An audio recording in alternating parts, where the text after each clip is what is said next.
یاسای ژمارە 20 بەشی دووەم. پابەند مەبە بە هیچ کەسێکەوە و خۆت تێکەڵ مەکە. ڕێگە بە خەڵک مەدە ڕاتکێشنە ناو شەڕ و دەمەقاڵێ ناچیزەکانیان. ئارەزوومەند و پشتیوان دیار بە، بەڵام ڕێگەیەک بدۆزەرەوە بۆ ئەوەی بێلایەن بمێنیتەوە. ڕێگە بەوانی تر بدە شەڕ بکەن لە کاتێکدا کە تۆ لە دوورەوە وەستاویت. تەماشا بکە و چاوەڕێ بە. کاتێک لایەنە شەڕکەرەکان باش بوون و ماندوو بوون، ئەوە ئیتر پێگەیشتون بۆ ئەوەی لێیان هەڵبژێریت. لە ڕاستیدا تۆ دەتوانیت ئەوە بکەیتە پەراوەیەک کە دەمەقاڵێ لە نێوانیاندا بوروژێنیت و پاشان پێشنیاری نێوانگیری بکەیت. وەکو نێوانگیریەک دەسەڵات بەدەست بێنە. پەیڕەویکردن لە یاساکە. لە سەدەی 15دا بەهێزترین دەوڵەت شارەکان لە ئیتالیا، ڤینیسیا، فلۆرێنس، ڕۆم و میلان خۆیان لە دەمەقاڵەیەکی بەردەوامدا بینیەوە. فەڕەنسا و ئیسپانیا کە بەسەر سەریانەوە وەستا بوون، ئامادە بوون هەرچیەک بیتوانن لە هێزە لاوازبووەکانی ئیتالیا بەدەستی بێنن. ئەوەشی کە لە ناوەڕاستی داگیری خواردبوو دەوڵەتی بچووکی مانتوا بوو. لەلایەن دووکی گەنجەوە جیانە فرانسیسکۆ گۆنزاکا فەرمانڕەوایی دەکرا. مانتوا لە ڕووی استراتیژیەوە کەوتبووە باکووری ئیتالیا و پێدەچوو تەنیا پەیوەندی بەکاتەوە هەبێت پێش ئەوەی یەکێک لە هێزەکان قوتی بدات و چیتر وەکو مەملەکەتێکی سەربەخۆ بوونی نەمێنێت. گۆنزاکا جەنگاوەرێکی توند و فەرمانڕەوایەکی لێهاتوو بوو. بووە ژەنەڕاڵێکی بەکرێگیراو بۆ هەر لایەنێک کە باشترین پارەی پێبدایە. لە ساڵی 1490دا هاوسەرگیری لەگەڵ ئیزابێلادا کرد، کچی فەرمانڕەوای قەڵەمڕەوەکەی دووکی فێرارا. لەبەر ئەوەی ئەو ئێستا بەشی هەرە زۆری کاتەکەی دوور لە مانتوا بەسەر دەبرد، ئیزابێلا وای بەبیرداهات کە خۆی فەرمانڕەوایی بکات. یەکەمین تێستی ڕاستەقینەی ئیزابێلا وەکو فەرمانڕەوا لە 1498دا بوو، کاتێک پاشا لویسی 12هەمی فەڕەنسا خەریکی ئامادەکردنی سوپا بوو بۆ هێرشکردنە سەر میلان. لە بەرگی فریودەرانەی هەمیشەییاندا دەوڵەتانی ئیتالیا دەست بەجێ بە دوای ڕێگەلێک داگەڕان بۆ قازانجکردن لە تەگەرەکانی میلان. پاپا ئەلێکساندەری شەشەم بەڵێنیدا تێکەڵ نەبێت، لەوێوە سەربەستی تەواوی فەڕەنسیەکان بە تەواوەتی سەربەستیدایە فەڕەنسیەکان. ڤینیسیەکانیش ئاماژەی ئەوەیاندا کە یارمەتی میلان نادەن و لە بەرامبەر ئەمەدا ئەوان هیوای ئەوەیان هەبوو فەڕەنسیەکان مانتوایان بدەنێ. فەرمانڕەوای میلان سفۆرزا لە پڕێکدا خۆی بەتەنیا و دەست لێبەردراو بینیەوە. ئەو ڕووی کردە ئیزابێلا، یەکێک لە هاوڕێ هەرە نزیکەکانی. هەروەها دەنگۆی ئەوەش هەبوو کە مەعشوقی کۆنی بێت. لێی پاڕایەوە تا بە گۆنزاکا بڵێ کە یارمەتی بدات. ئیزابێلا هەوڵیدا، بەڵام مێردەکەی ڕاڕابوو، چونکە دۆزی سفۆرزا بە نائومێدبەخش بینی. بۆیە لە 1499دا لویس هەڵی کوتایە سەر میلان و بە ئاسانی گرتی. ئێستا ئیزابێلا ڕووبەڕووی تەنگژەیەک بوویەوە. ئەگەر لەگەڵ لۆدۆڤیسیۆدا بە ئەمەک بوایە فەڕەنسیەکان لە دژی هەنگاویان دەنا، بەڵام لە بری ئەمە خۆی لەگەڵ فەڕەنسیەکاندا ڕێک بخستایە لە شوێنەکانی تری ئیتالیا و لە مانتواشە دوژمنی بۆ خۆی پەیدا دەکرد. لویسیش بۆ دوجار لە مانتوا کشایەوە. ئەگەر بۆ یارمەتی ڕووی بکردایەتێ ڤێنیسیا یان ڕۆم، ئەوە بە ئاسانی مانتوا لەژێر ڕووپۆشی یارمەتیدانی ئەودا لیان دەسەند و قوتیان دەدا. لەگەڵ ئەوەشدا ئەو دەبوایە شتێک بکات. ئەو پاشای بەتوانەی فەڕەنسای لە نزیکەوە چاودێری کرد. ئەو بڕیاریدا دۆستایەتی بکات وەکو چۆن پێشتر دۆستایەتی سفۆرزای کردبوو. بە دیاری سەرنجڕاکێش و نامەی ژیرانە و ئەگەری هاوڵێتی کردنی چونکە ئیزابێلا ژنێک بوو بە جوانی و سیحرە نایابەکەی ناسرا بوو.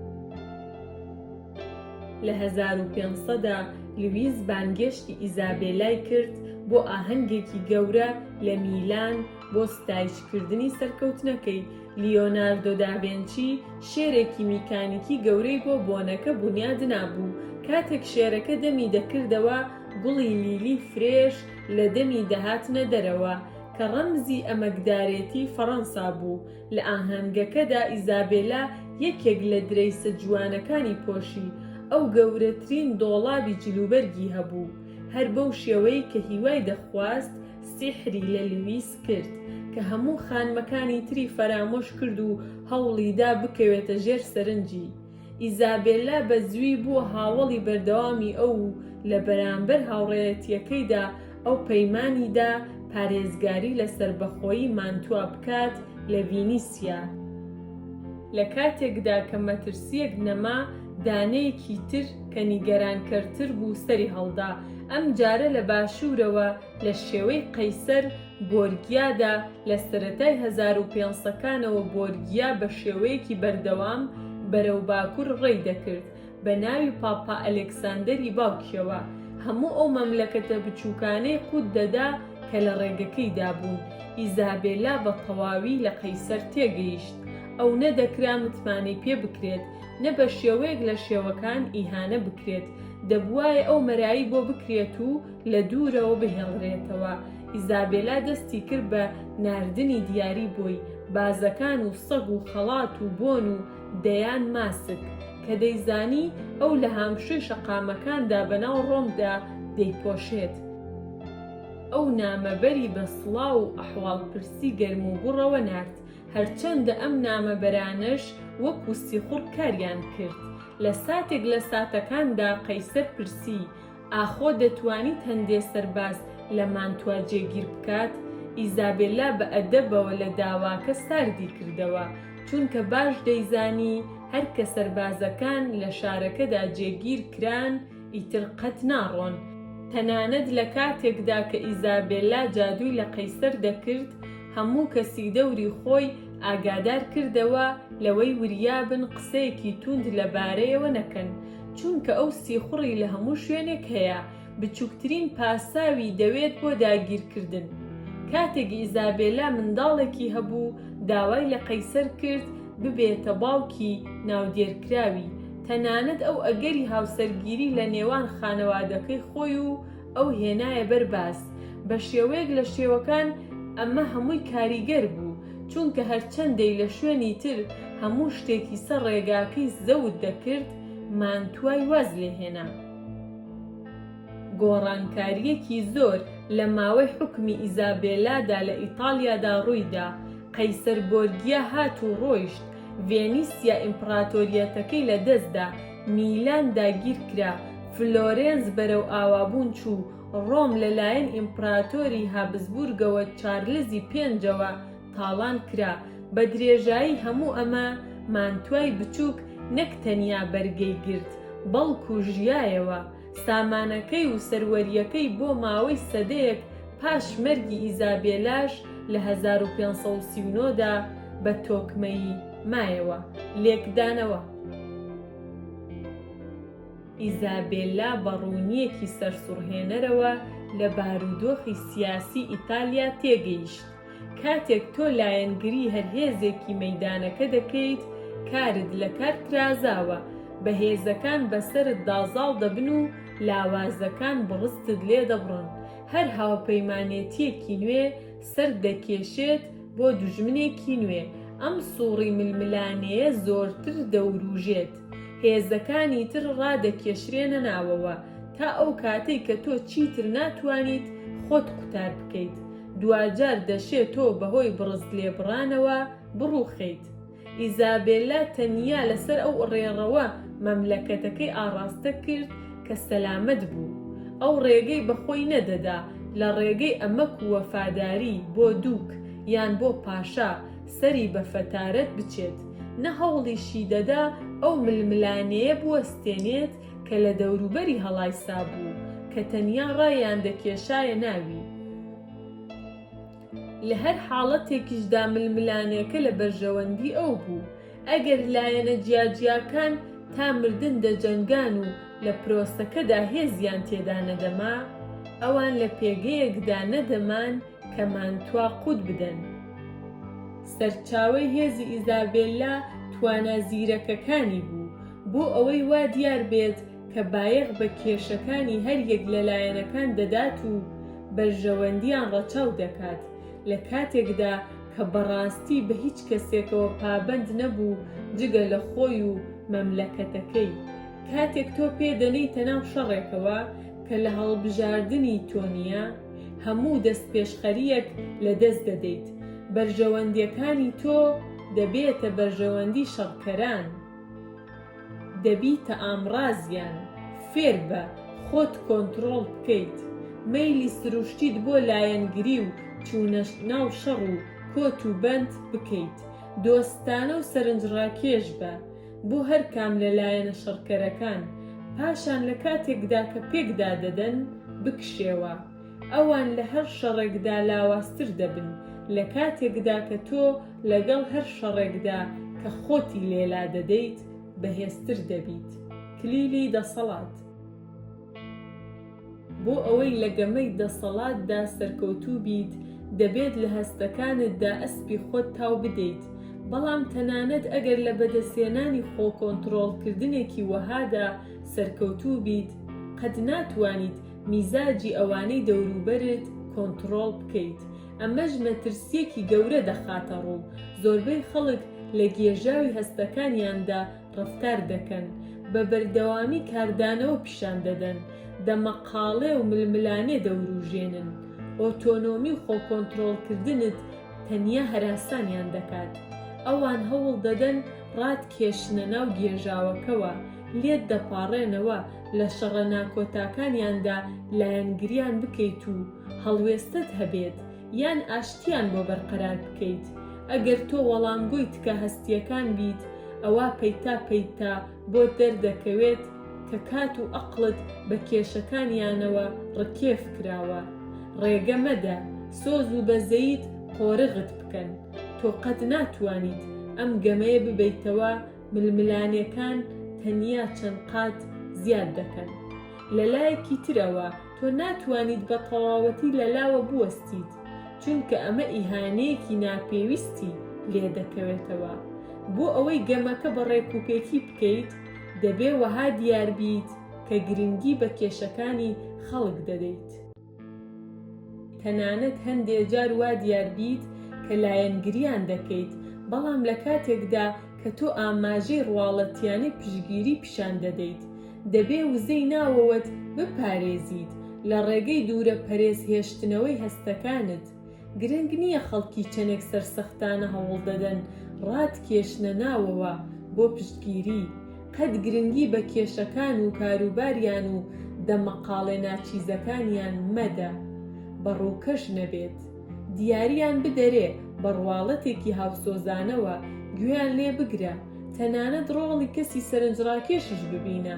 بەڵام لە ناوەڕا هەم لە پاشا دۆستەکان و هەم لە بۆرگیا متمانە پێنەکراوەکان دوور مەکەوەرەوە. بەڕەتکردنەوەی پابەندبوون و لێرەوە بەرقەرارکردنی سەربەخۆی خۆت دەستپێشخەریەکە دەپارێزیت. جوڵەکانی تۆ پەیوەندیدار دەبن بە هەڵبژاردننی خۆتەوە، نەک پەرچەکردارە بەرگری کارەکان لە بەرامبەر بێنە و بەردەی ئەوانەی کە لە دەوروبەرتن. دەشێ خاوی لە هەڵبژاردننی چەکەکانتدا خۆی چەکێک بێت، بە تایبەت ئەگەر تۆ ڕێگە بدەیت خەڵکی تر لە شەڕکردندا بڕست لە خۆیان ببڕن، پاشان کەڵک لە بڕست لێبڕاویەکەیان وەرگرە. بیرت بێت تۆ وزەیەکی زۆر و کاتێکی زۆرت هەیە، هەر ساتێکی بە فیڕۆدراو لە کاروباری ئەوانی تردا هەتوانی تۆ دادەڕوخێنێت.